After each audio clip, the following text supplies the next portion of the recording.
So lupus is a chronic rheumatic autoimmune disease, right? And the one we commonly speak about is systemic lupus. So there are types of lupus. There's systemic lupus, there's drug-induced lupus, there's cutaneous lupus. Cutaneous lupus normally affects the skin. Drug-induced would be the one that is brought on because of medication. And systemic lupus, which is the common one, every time we say lupus, that's the one we tend to refer to, is the one that affects any part of the immune system. Lupus generally is an autoimmune disease, right? So it means the immune system is fighting against itself when it shouldn't, because our immune system is meant to fight against external things. So infections, bacteria, viruses, that sort of thing. So for whatever reason, it mistakes our own tissue and it's fighting that, which causes inflammation. We say lupus is also a rheumatic disease because it tends to affect joints, so you would get joint swelling, pain, or muscular swelling and pain. And then it's a chronic disease because it's not acute, it's not something that just sort of comes and goes within a short period of time. Most times it goes on for a while and it would last. So once you have symptoms going on for about 3 months or more, usually you would say something is chronic.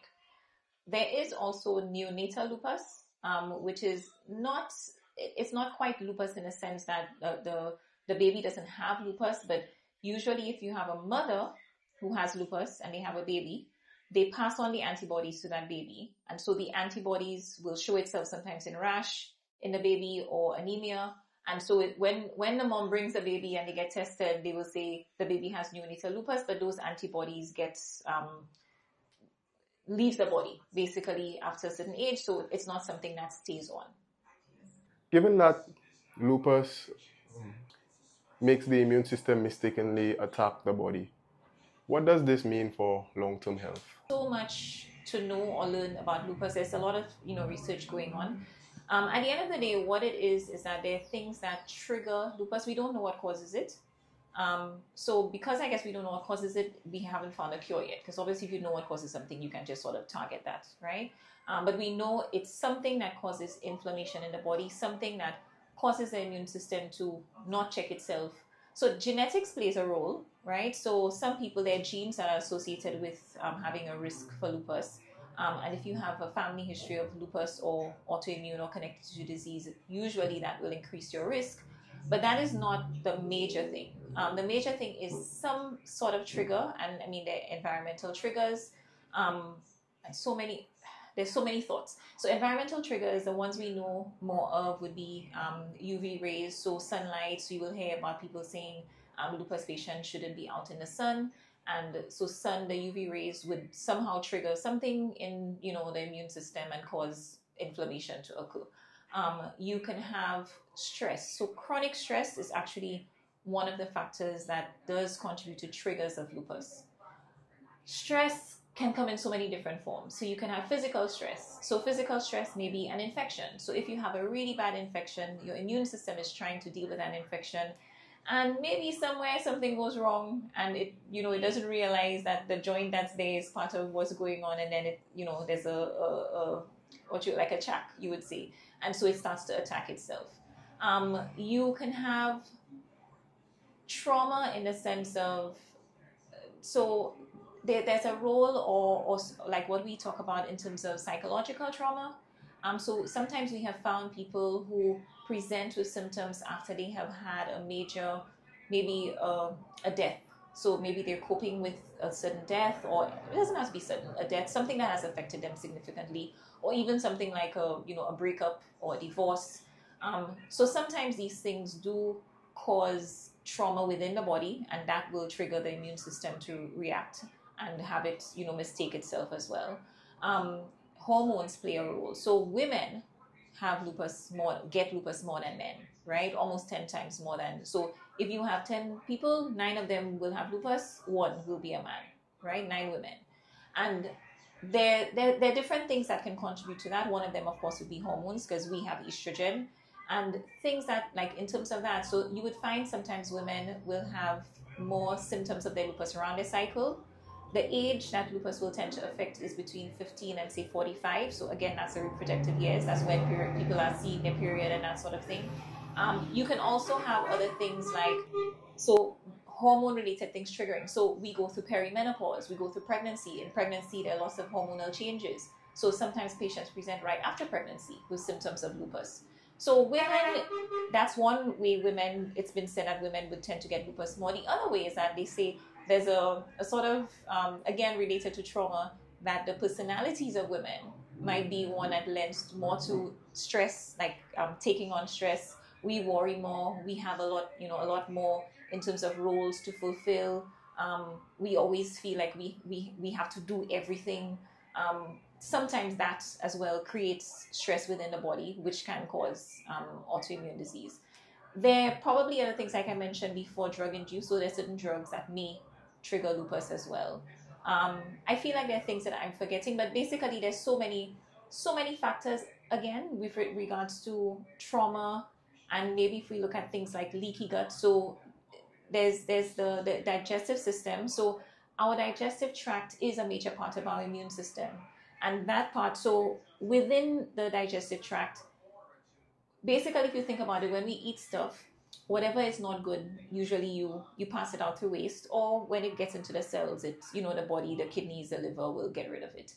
In some cases, if the junctions between the intestinal cells is loose, you can say, then that can allow toxins in, and so that can trigger an immune response. And so sometimes that is something that can trigger things like other autoimmune diseases like lupus. So then you have a role of diet coming into play in terms of what we're eating, if that is contributing to how autoimmune diseases come about, things like lupus. So it's chronic, and it has an impact on long-term health, because so many things can be contributing to it that you may not be able to zero in on one thing. You might be thinking, oh, it's my diet, and you just fix your diet and that's it. It might not be that alone. It might be stress. It might be so many things. So it's something that you have to sort of work on holistically, and it will impact you long term, because it is a chronic thing. So there's just chronic inflammation going on, and you have to try to get the immune system to calm down.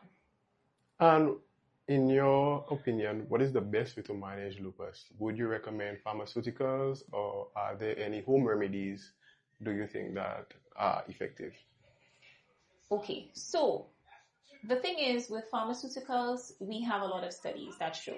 So when you have a patient presenting with lupus, I'm sure as we talk, we can sort of section it. And we normally, in terms of how you manage anything, usually we say there's non-drug and drug, right? So there's a non-drug aspect which covers a lot of things that we can talk about. So in terms of drugs, the first thing we normally would recommend would be something called hydroxychloroquine.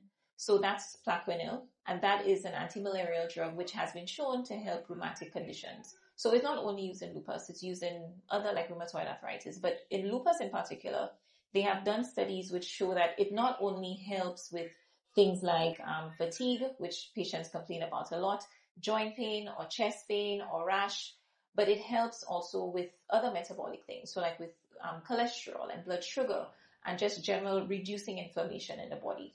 It's not a potent drug, but that is one drug that we would say, if we start a patient on it, we would say we would not suggest coming off of it, because it does help reduce flares of lupus, and it does help reduce one of the more common complications of lupus, which is lupus nephritis, where it affects the kidneys. So persons who are on Plaquenil and consistent with it, they have less flares in terms of kidney complications, less flares of their lupus in general. So that's one drug, right, that we would want to put our patients on.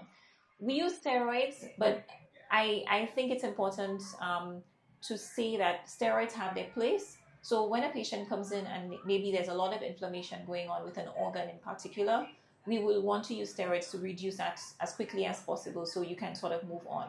But the plan or the aim is never to just leave a patient on long-term steroids, because long-term steroids have their complications, thinning the bones, causing diabetes, causing high blood pressure, causing stomach ulcers, right? So you want to limit the length of time a patient is on steroids, but it might be that they need that when you first see them because you're so sick, yeah? Then you move on to, so if you're thinking you need to put a patient on steroids, and more than likely you need to put them on what we call immunosuppressants. So basically those are drugs that try to go in the back and suppress the immune system and prevent it from causing inflammation to begin with.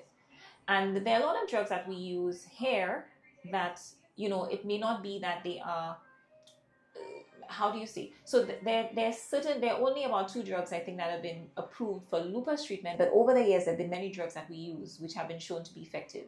So maybe there's a drug you found that was used in some other cancer, and then so you use it in lupus and it works, and so you use it, right? So there are a bunch of different ones. Some that maybe focus more on if there's joint issues, some that focus more if it's kidney issues or heart issues or lung issues. But there are newer ones. It's just that they tend to be more expensive. So in terms of accessibility, that's a problem for our patients.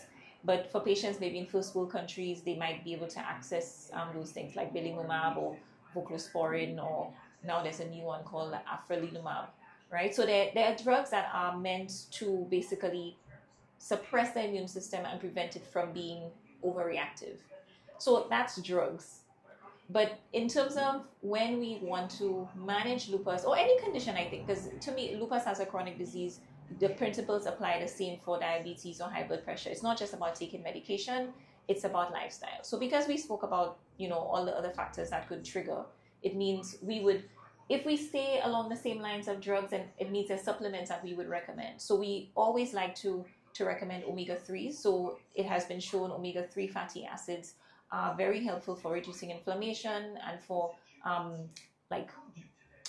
brain health and heart health, that sort of thing. So again, we don't use it only in lupus, but it's something that we use to help the immune system. We would very frequently prescribe vitamin D, because again, vitamin D is one of these supplements, or vitamins I should say, that helps the immune system. And a lot of patients tend to be low or deficient in vitamin D. And even us in St. Lucia in the Caribbean, we would think that because we're in sunshine that we get enough, but a lot of us probably don't get enough exposure to vitamin D because we're in offices, in buildings, in cars, so we probably not. And then also having these conditions, it reduces your absorption of the vitamin. So vitamin D, omega-3s, we usually recommend things like sunscreen, that you look at a patient based on their needs. Sometimes things like magnesium might be helpful. Vitamin C. So, there's vitamin stuff. And then non-drug things now, if we look at the fact that we said diet can play a role or may play a role, one of the first things is to eliminate or reduce as much as possible processed foods. So if you can try to control what it is you're putting into your body, so that at least there are things that are not, because, they add lots of things to the processed foods. We don't know what might be triggering your lupus. So you try to not, introduce that to your body. Some people would do gluten-free as well, because there's some people who have issues with gluten. Some people do dairy-free. So you can experiment. So there's nothing wrong with, they would call it an elimination diet, right? So you can try dairy-free, gluten-free, no processed foods for a few weeks and see if you find that makes you feel any better. Generally, our aim or the advice is to eat as clean as possible. So as much fruits and vegetables, if you're going to do meats, as much lean meats, no sugars. So sugars is the other thing that we would say to reduce, especially artificial sugars, but you get your sugars from your fruit and stuff. That's sort of along the lines that we would go. And then drinking lots of water. Then there's sleep, making sure you get enough sleep, because while you're sleeping, that's when the body repairs. Sleep helps you also deal with managing stress. So if you're in stressful situations, trying to manage that, whether it's work related, family related, if it is you need intervention, whether it is you need to see a therapist, a psychiatrist, to help you cope better. Sometimes it's a sort of, we say, personality thing. So sometimes you might be somebody who very anxious, so you worry a lot about things. Maybe it's worth looking into that and how you can manage that better. Exercise, right? And different types of exercise. So there's a lot of, for women, especially around strength training, because that helps with muscles and hormones. And so that's one way, but any type of exercise, aerobic exercise, yoga type of exercise. So you exercise regularly, 30 minutes, 3 times a week, or more, if you can manage. You do exercises that would help with things like balance, things like meditation would be helpful, because that's also good for mental health and managing things.